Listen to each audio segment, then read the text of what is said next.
I made this special recipe just for you, dear. The words, coated in a saccharine sweetness I had come to dread, were spoken by my mother-in-law, Dolores Harrison. She placed the pasta dish in front of me with a flourish, her smile a brittle, painted-on thing that never quite reached her cold, assessing eyes. The pasta looked nothing like the beautiful, bubbling baked ziti that my husband, Eric, was already tucking into with gusto. His was a masterpiece of melted mozzarella and rich, red sauce. Mine was wrong. It had an odd, grayish tint and a faint, metallic smell that made my stomach turn. My name is Laura Macaulay, and I am 39 years old. For the past 6 years of marriage to Eric, I had endured his mother's constant, insidious undermining.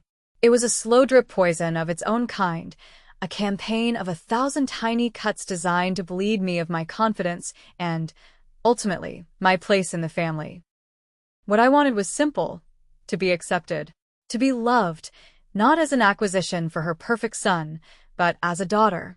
But what stood in my way was Dolores Harrison, a woman who had made it clear from day one that no one, especially not a small-town teacher with a mechanic for a father, would ever be good enough for her precious son.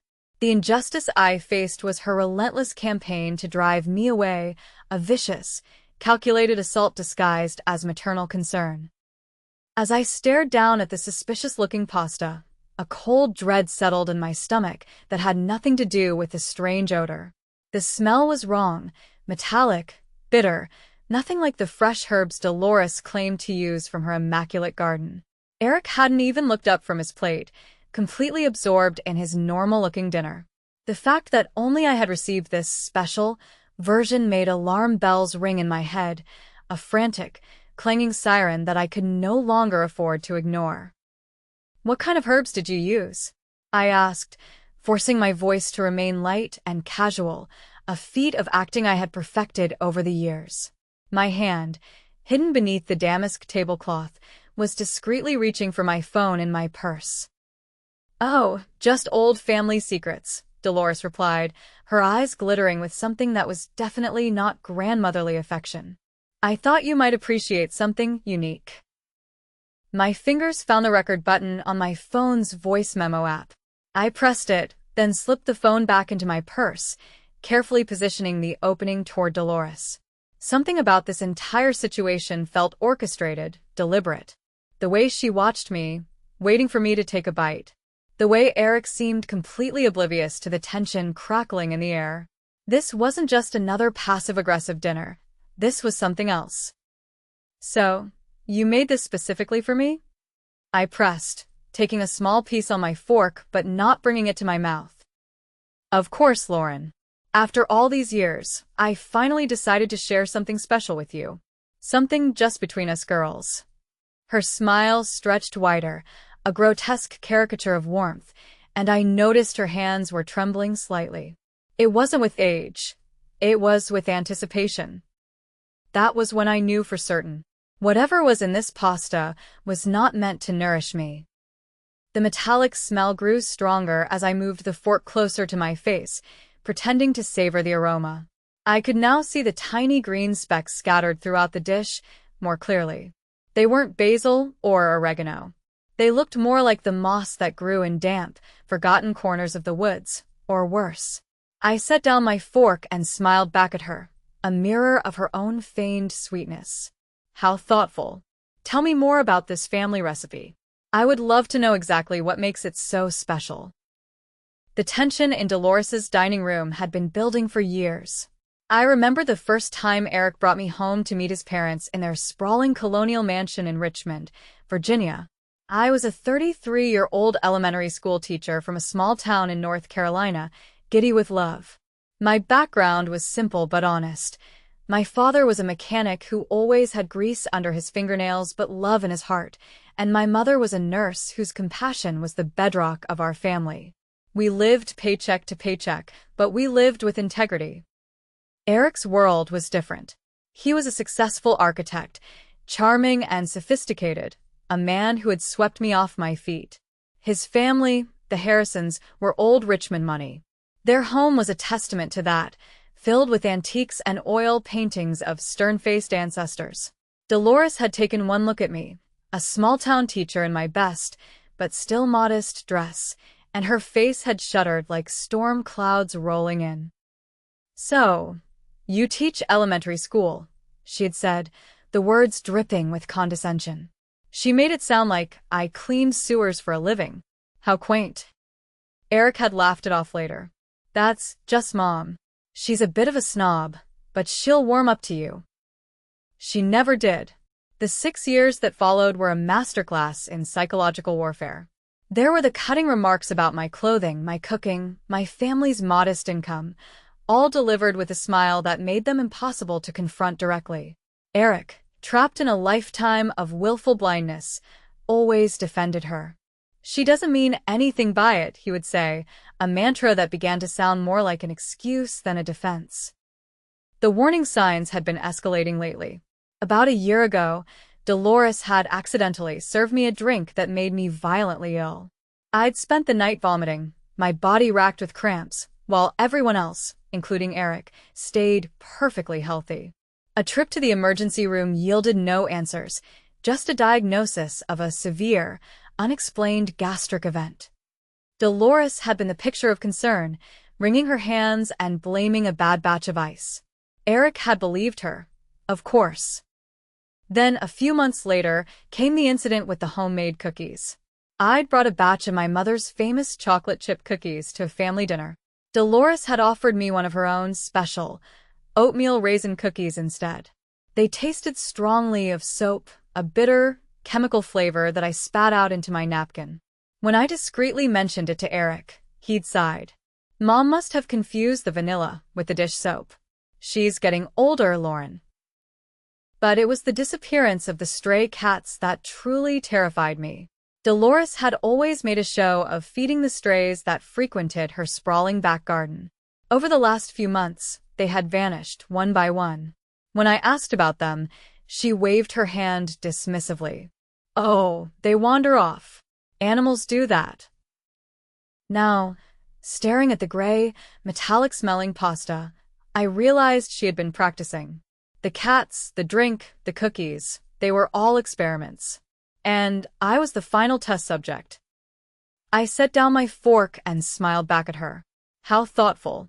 Tell me more about this family recipe. I would love to know exactly what makes it so special." "It's a very old recipe," she said, her voice a low purr. "The herbs are quite rare. I found them in the woods behind the house. They give the dish a very unique, earthy flavor.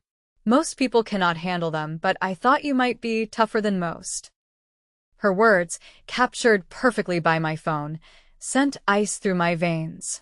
Wild mushrooms or plants could be deadly. "This looks so different from Eric's dish," I observed, gesturing toward my husband's normal-looking baked ziti. "Oh, Eric has such a sensitive stomach," Dolores said quickly. "A little too quickly. I thought you might enjoy something with more robust flavors. You always seem so adventurous." The lie was so blatant, so poorly constructed, it was almost laughable. The recording was still running in my purse. I needed her to be more specific, more incriminating. I picked up my fork again and pretended to examine the pasta closely. "These green pieces, are they a special herb? I have never seen anything quite like them." Dolores's eyes lit up with unmistakable malice. The pretense was gone. This was it. "Let's just say they will give you an experience you will never forget." That was the moment I knew with absolute certainty that Dolores was trying to poison me. The way she said those words, "an experience you will never forget," combined with that predatory gleam in her eyes, confirmed my darkest fears. This was not an accident or a misunderstanding. This was attempted murder. I felt the world shift around me as the full reality hit. My mother-in-law, the woman who had baked Eric birthday cakes and kissed his scraped knees, was sitting across from me, hoping to watch me suffer. "I need to use the restroom," I said, standing carefully. My legs felt unsteady, but I managed to walk normally to Dolores's opulent powder room. Once inside with the door locked, I immediately called 911. 911. What is your emergency? I believe someone is trying to poison me, I whispered, my voice trembling. I am at my mother-in-law's house, and she served me food that smells wrong and has strange substances in it. She made comments suggesting it will give me an experience I will never forget. I gave them the address and my name. While still on the line with the dispatcher, I quickly texted my friend, Danielle, who worked for the Richmond Police Department. Danielle, emergency at Eric's mother's house. Think she is trying to poison me. Police coming. Can you check if anyone is available who knows me? Then I flushed the toilet for effect and returned to the dining room. Dolores was practically vibrating with anticipation. Feeling better, dear? Much better, thank you, I said, and to her delight, I sat back down and picked up my fork again. Before I try this wonderful creation, could you tell me exactly what those green things are? I want to savor every ingredient. Dolores's smile turned predatory. They're special herbs I found in the woods behind the house. Quite rare. Most people cannot handle them, but I thought you might be tougher than most. Her voice, dripping with venom, was now a permanent record in my purse. My blood ran cold. Special herbs from the woods? I repeated slowly, making sure my phone caught every word. And you found these yourself? Oh yes, Dolores said proudly. I spent weeks researching which ones would be perfect for you. I even tested them on some of the stray cats that come around the yard. My heart stopped. She had just confessed to testing potentially lethal substances on animals. The casual way she mentioned it, as if discussing the weather, made my skin crawl. This woman was not just vindictive, she was genuinely dangerous. Eric was obliviously scrolling through his phone, completely missing the horror unfolding at his own dinner table.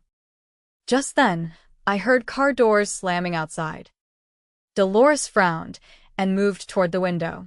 Who could that be? She muttered. Maybe a package delivery, I suggested innocently. The doorbell rang, followed by firm, authoritative knocking.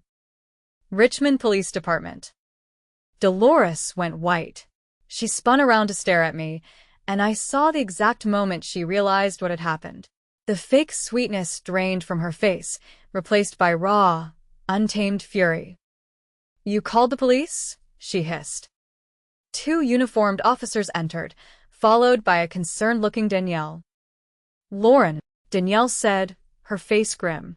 Are you hurt? Not yet. I didn't eat any of it. I gestured toward the dining room. The evidence is still on the table. And I have a recording of her confession. Officer Martinez, a middle-aged man with kind eyes, stepped inside. Ma'am, I am going to need you to step away from the kitchen and dining area while we secure the scene. Dolores finally found her voice. This is outrageous. Lauren is lying. It is just herbs. Then you would not mind if we test the food, ma'am? Officer Martinez asked. Of course not. Test away. It is perfectly safe. But her bravado cracked when I pulled out my phone and played the recording. Her own voice filled the silent, opulent room. They are special herbs I found in the woods behind the house.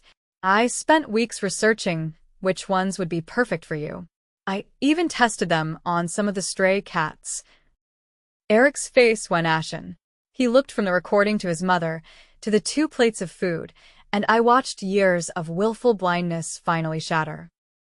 Mom, he whispered. What did you do? Dolores's composure completely crumbled as her own words echoed through the living room. She had not expected to be recorded, had not planned for the possibility that her victim might be smart enough to gather evidence. The mask of the loving mother-in-law slipped away entirely, revealing something vicious underneath. She made me do it, Dolores shrieked, pointing a trembling finger at me. She stole my son. She turned him against his own family. Officer Martinez remained calm as he took notes. Ma'am, I need you to remain quiet while we document the scene. Anything you say can and will be used against you. I do not care. Dolores was spiraling now, all pretense abandoned. 6 years I have watched her poison Eric's mind against me. 6 years of watching him choose her over his own mother. I gave birth to him. I raised him. And he throws it all away for some nobody teacher. Eric looked like he had been struck. He kept staring at the two plates, at the obvious difference between them, as if seeing his mother clearly for the first time. Mom knew. Actually tried to. He could not finish the sentence. The hazmat team arrived 20 minutes later, along with a specialist from the medical examiner's office who could identify unknown botanical substances. They set up equipment in Dolores's pristine kitchen, while Eric and I sat in stunned silence in the living room, watching our marriage implode in real time. I should have seen it, Eric kept saying, his voice a broken whisper.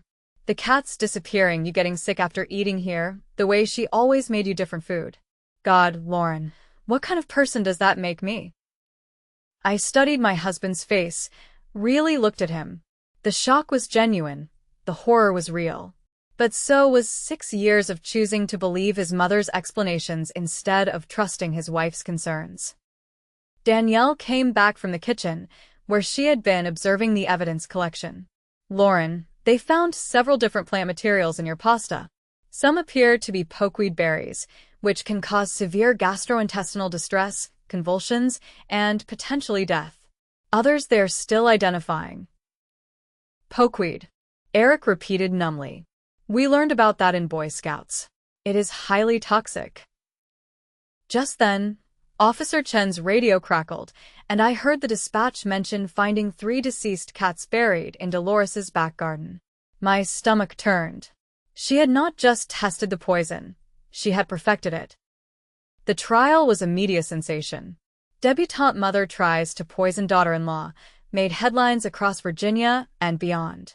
The prosecution had overwhelming evidence: the contaminated food, the notebook full of poisoning research, the deceased cats, and my recording of her confession. The most damning evidence came from the veterinarian who examined the deceased cats. All 3 had died from the same combination of toxins found in my pasta: pokeweed, foxglove, which affects the heart, and what appeared to be destroying angel mushrooms, which cause catastrophic liver failure. This was not someone randomly picking plants.